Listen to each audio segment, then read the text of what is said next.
The Midreshet was established in the year 1990, Tafshin Nun, by World B'nai Akiva. In 1995, World B'nai Akiva asked Rav Millstone to take over the program. The man running B'nai Akiva Olami at the time, Yitzhak Stiglitz, offered me the role of running the school. The truth is that he spoke to World B'nai Akiva about me coming in as the executive director. We've been friends since we were in yeshiva together. I think I was very worried that if we didn't have our own financial branch, then it wouldn't happen, it wouldn't work. And I like working with Jeremy, so... We didn't have a computer, and Rav Millstone and the head of the Israeli program, Rav Ohad Tirosh and Rabbanit Dana Slay, they didn't have an office. So this building, Chabad 50, this was everything. Chadur Ochel, the kitchen, there was no Bet Midrash, it was the classrooms, it was the dormitories, the top floor.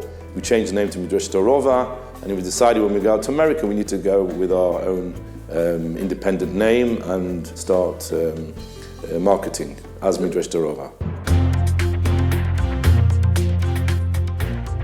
The first year we had 7 girls from America and Canada. The next year 13 girls, the next year 22, the next year 30. It was a fight in the first days. I came to Midreshet HaRova with Hachsharat B'nai Akiva. When I finished school, I'd been a chanicha, I'd been a madricha, and this was the next step. We came as part of a program. We were 14 girls from Europe. So I'm standing in the Beit Midrash right now, but when I was here, this was my bedroom. We built small bedrooms, bunk beds, a little cupboard, and it was a disaster. The room started here and came to here, and it was exactly this wide as you see the Beit Midrash is now. We had 3 sets of bunk beds. I think very, very quickly we understood that this building we wanted to turn into just a building of limud, of studying, okay, with classrooms, a Bet Midrash, which we didn't have at the beginning, offices that were needed, and we needed to find somewhere else for dormitory space, for the dining hall of Chadur Ochel. And we went through different stages, different buildings, different places.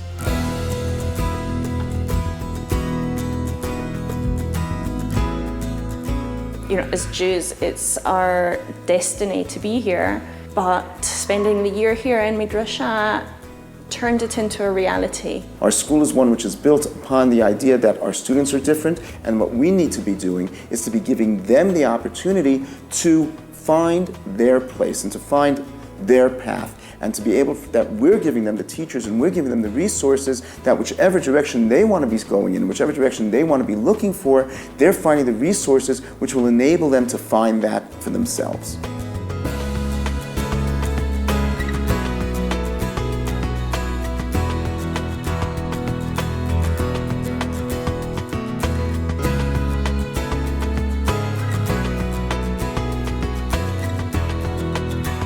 You can be in like an advanced Torah class and then a low Gemara class, and you can really be all over the place with the schedule. And I think the teachers really are so different but so unique to the school. Okay, so the faculty members at the Midreshet are people who are chosen based on their areas of expertise, and also on the fact that these are people who tend to be very, very different than one another. My parents came to visit for a couple weeks, and I actually brought them to some classes, and they wanted to stay for the rest of the year.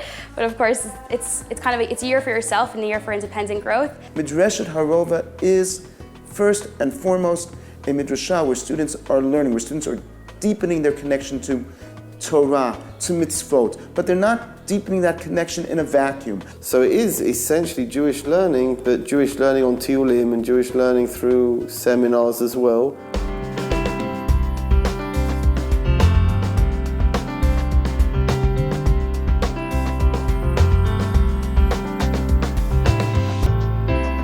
I think the Poland trip very much emphasizes Israel. Because our trip to Poland isn't just on the Holocaust. We both like Chassidut very much, and our trip is very much to do with Chassidut as well. But when a girl leaves the old city of Jerusalem and goes to Poland, and then she comes back to the old city of Jerusalem, is an incredible impact.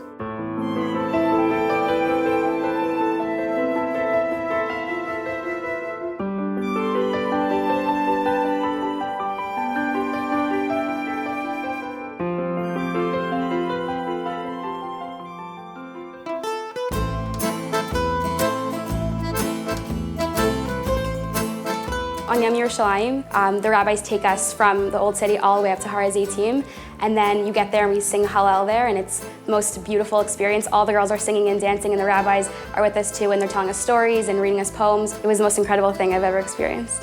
To be immersed in this place, in this location, 5 minutes from the Kotel, it's a dream.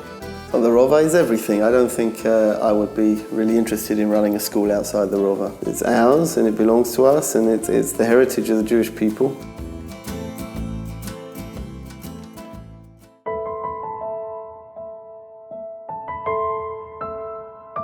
The past few years we've actually come back to Midreshet every Yom Kippur. This year was our 5th year. I've never had a better Yom Kippur davening in my entire life. In the shul that I go to in Teaneck, it's amazing, but I've never had more kavanah in my entire life than I did davening with HaRova. At the beginning it was a good minyan. Now it's phenomenal. Now it's like fantastic. This year we had, I think, 230 students here, when our student body from Chutz La'aretz is 120. 30 of them came with their husbands. So these little babies crawling around like my kind of educational grandchildren, it's fantastic, it's phenomenal. People beg to come.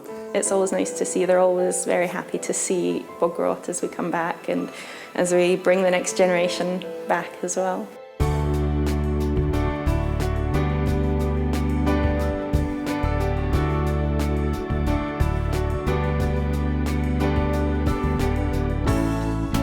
I live in the dorms, I have 3 other roommates, and I adore them. They're amazing. It's just like a family in the dorms. We got really close really quickly. The overall atmosphere in the school is a very friendly one. I think that's a result of the diversity of the students, because we have students from all over the world. And so that, I think, is, Derech Eretz Kadma LaTorah, that's probably.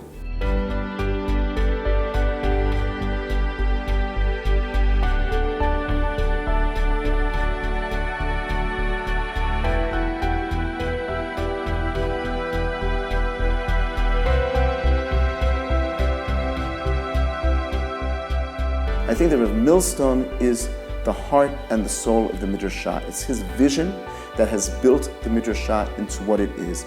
It's his drive, his passion, which has made Midreshet HaRova really a household name within the community that sends their students and sends their daughters to Israel for the year. I love coming back and seeing what it's become, and knowing that I was a part of it.